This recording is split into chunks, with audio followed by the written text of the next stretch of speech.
Jim Shaw coached a generation of Rose-Hulman men's basketball and men's golf players to success on the floor and in the classroom, with a passion for life that still today impacts those who knew him.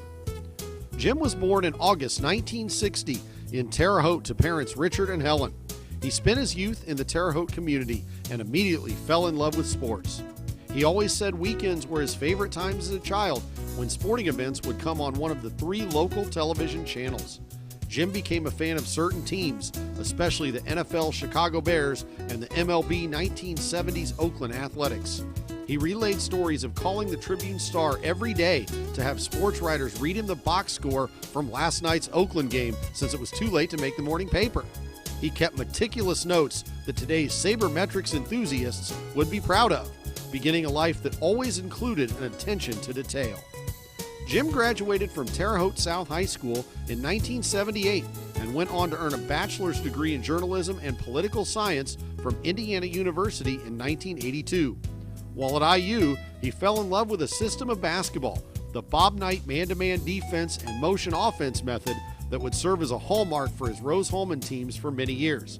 After graduation, he served as a program supervisor in charge of recreation at Gibault School for Boys in Terre Haute. Shaw also eventually had his career go full circle, working as a sports writer for the Tribune-Star. He later added a master's degree in sports administration from Indiana State in 1989. Jim began his coaching career as an assistant coach at Terre Haute South Vigo High School under legendary head coach Pat Rady. He coached the junior varsity team and assisted with practice, scouting, and game decisions. Coach Shaw always credited Coach Rady for opening the door to the profession to him and setting the ground for his Rose-Hulman success. Coach Shaw eventually joined the Rose-Hulman community as an assistant baseball and basketball coach under Bill Finland. He would serve 5 years as men's basketball assistant coach for teams that combined for a 72-55 record. Coach Shaw earned the head job on an interim basis prior to 1994-95 and led the Fighting Engineers to a 15-10 record. Prior to the final home game of that season, President Sam Hulbert came into the team's pregame locker room speech and announced that Shaw had been promoted to permanent head coach. The team erupted in cheers, and a memorable era of Rose-Hulman basketball officially began. The era began in Shook Fieldhouse, which Rose-Hulman closed down with a win over Wabash in the final regular season game in 1997 and a victory over Washington University in the actual final game in Shook during the 1997 NCAA tournament. Hulbert Arena opened under Shaw's watch, and the Fighting Engineers enjoyed a magical run to the 1999 NCAA tournament that included 12 straight wins, a ranking as high as number 9 from D3Hoops.com, and a National Player of the Year award for Brian Egley. His efforts helped the Rose-Hulman men's basketball program qualify for the NCAA Division III tournament in 1996, 97, 99, 2012, 13, and 14. Coach Shaw's career totals included 303 wins and a winning percentage of .578, both of which ranked number 2 in Rose-Hulman history. His final 4 years included an overall record of 82 wins and just 29 losses. Coach Shaw's 20-year legacy at Rose-Hulman included 6 NCAA Division III tournament appearances, 5 regular season conference tournament titles, 4 conference tournament championships, 5 Conference Coach of the Year awards, and 4 seasons featuring 20 or more wins.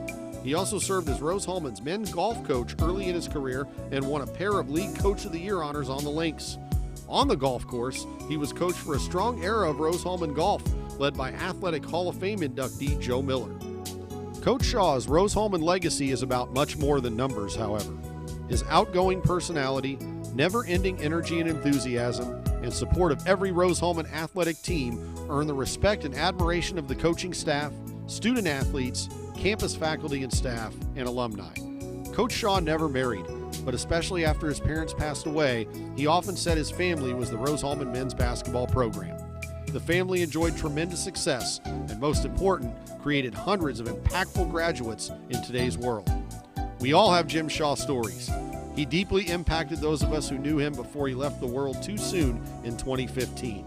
But who better to have the last word on Coach Shaw than the man himself? When Coach Shaw announced his retirement in 2014, his good friend in the media, Vaso Michaels, compiled a collection of audio interviews that helped capture his unique and memorable personality. Courtesy of Vaso, we will leave the last words on Coach Shaw to the man himself. Sit back. You're going to be here for a while. Coach White, better call your wife, have her bring you some food. Before I field any questions, I'd like to say this is a special day. We have both Jason Penske and Andy Amy in the house. And for those grizzled old veterans to wander down the hill here to the SRC, certainly is a big day. Thanks, guys. Not to mention Vaso, whose haircut rivals mine. I would rather play somebody I've already beaten twice. You know why? Because you're better than they are. A lot of times you make poor decisions and they don't show up because you don't get hurt. They show up to me.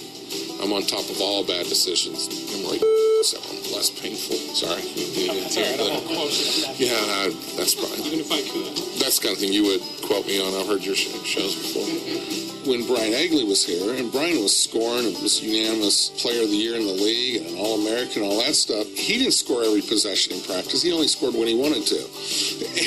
Pull the chair, otherwise I'm staring into your crotch. I thought you were saying it was a round table just because of my physique, but I guess not. He didn't have one of his better defensive games, so I'm going to be all over his butt Monday about that. Actually, probably before the night's out. Good riddance. I'm glad they're gone. My gosh, they are a pain in the rear end. And it's not his personality. Anybody knows him, he's very unassuming and laid back. He's cool. I do this at home to my head. About once every 2 weeks, I'll have a fresh cut for the tournament, if that's what you were going to ask. But I got this hot dog package right back here. It's hard to get in there. There's a band of, I guess they're little people, not midgets. A band of little people come in and get this crease right back here on the back of my head. Other than that, I do the rest myself. I hire them out. They come in from Indy. They work for peanuts. More than anything, it was just kind of a smooth ride. And that makes it fun to go to practice every day, fun to ride the bus. Well, the bus is never that fun, but you get the drift. A three-peat is HCAC champion. What does it mean? It means a lot. I'm messing with you. I'm in a good mood. But overall, I'm not very pleased at all with us defensively or offensively or special teams. I thought our punt coverage was really bad today. If you guys go to Taco Bell, these Cinnabon Delights are like the best thing that's ever been eaten since food was invented. We won the most games in the history of Rose-Hulman basketball. You know, I think Andy covered the first season of Rose-Hulman basketball in the late 1800s, if I'm not mistaken. As soon as they invented television, Jason, you were right there. We left the court, of course, we're devastated. But then I hear the fans clapping. And I was leaving the court, and I wanted to go back and grab the mic, but I'm an emotional guy, and I didn't think I could really get out what I wanted to communicate. Just to go back and thank the fans, because they have been tremendous this year. Thanks to all of you, too. I appreciate it.